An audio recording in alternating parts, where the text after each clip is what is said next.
வணக்கம் நண்பர்களே, சிபிஎல்லின் சிந்தனை களத்திற்கு உங்களை மகிழ்வோடு வரவேற்கின்றேன். தினம் ஒரு திரவியம் மனதுக்கும் உடலுக்கும்.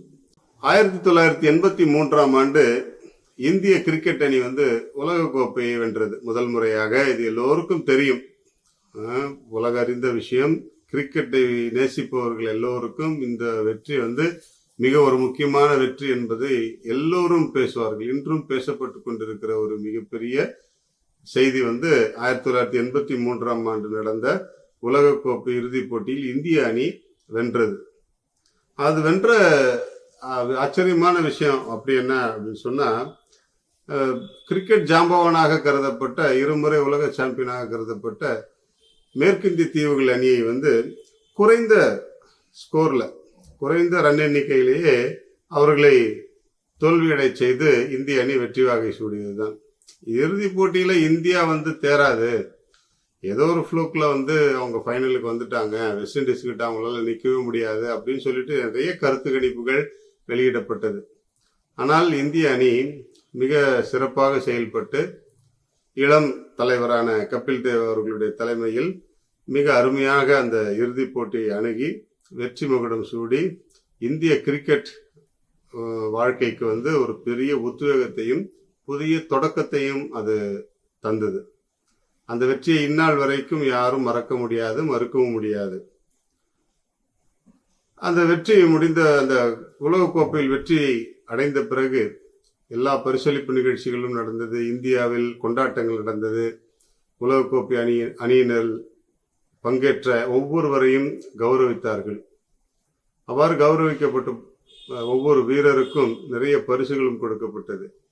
அப்பொழுது கபில் தேவ் அவர்களிடத்தில் நிறைய செய்தியாளர்கள், பத்திரிகையாளர்கள் கேள்விகளை கேட்கிறார்கள். நீங்கள் எந்த வகையில் இந்த போட்டியை அணுகினீர்கள்? உங்களுடைய அப்ரோச் இந்த போட்டியில எப்படி இருந்துச்சு? இதை எப்படி சக்சஸ்ஃபுல்லா கொண்டு போனீங்க அப்படின்னு சொல்லிட்டு அவர்கிட்ட கேட்கிறாங்க. அவர் நிறைய விஷயங்களை சொன்னார். நிறைய கடுமையான போராட்டங்கள், எதிர்ப்புகள் எல்லாவற்றையும் பற்றி சொன்னார். அதிலிருந்த ஒரு சாரம் இதுதான்: உன்னை வெல்லும் தகுதி தோல்விக்கு இருக்கும் பொழுது, தோல்வியை வெல்லும் தகுதி உனக்கு இல்லாமலா போய்விடும். உன்னை வெல்லும் தகுதி தோல்விக்கே இருக்கும் பொழுது, தோல்வியை வெல்லும் தகுதி உனக்கு இல்லாமலா போய்விடும். அவருடைய பேச்சின் சாராம்சம் இதுதான் இருந்தது. தோல்வியை கண்டு பயந்து பயந்து ஓடுவதை விட்டு தோல்வியை எதிர்த்து வெற்றி கொள்வதற்கு நாம் முனையும் பொழுது நம்முடைய முனைப்புக்கு கண்டிப்பாக ஒரு உத்வேகம் கிடைத்து அந்த முயற்சியை திருவினையாக்கி வெற்றி நம்மை சேரும் என்பதற்கு அந்த உலகக்கோப்பை வெற்றி கபில் தேவ் அவர்களுக்கு ஒரு நல்ல உதாரணத்தை அவர் மூலமாக இந்த உலகத்திற்கு கொடுத்து சென்றது. நாமும் நம்முடைய வாழ்க்கையில் தோற்றுவிடுவோம் என்று மற்றவர்கள் சொல்லும் பொழுதெல்லாம் சோர்ந்து போகாமல் நமக்குள் இருக்கின்ற தன்னம்பிக்கையை வளர்த்து கொண்டு நாமும் வெற்றி பெற முடியும், நம்மாலும் முடியும் என்கின்ற முனைப்போடு செயல்படுவோம். அப்பொழுது நம்முடைய வாழ்க்கையில் வெற்றி நம்மை நோக்கி வரும். நாமும் வெற்றியாளர்களாக மாறுவோம். வாழ்க மகிழ்வுடன். இன்றைக்கு அந்த கண் பார்வையில் உள்ள பிரச்சனைகளை எல்லாம் சரி செய்வதற்கு இந்த கோடை காலத்தில் நிறைய டிப்ஸ் கொடுத்துட்டு இருக்கிறோம் இல்லைங்களா?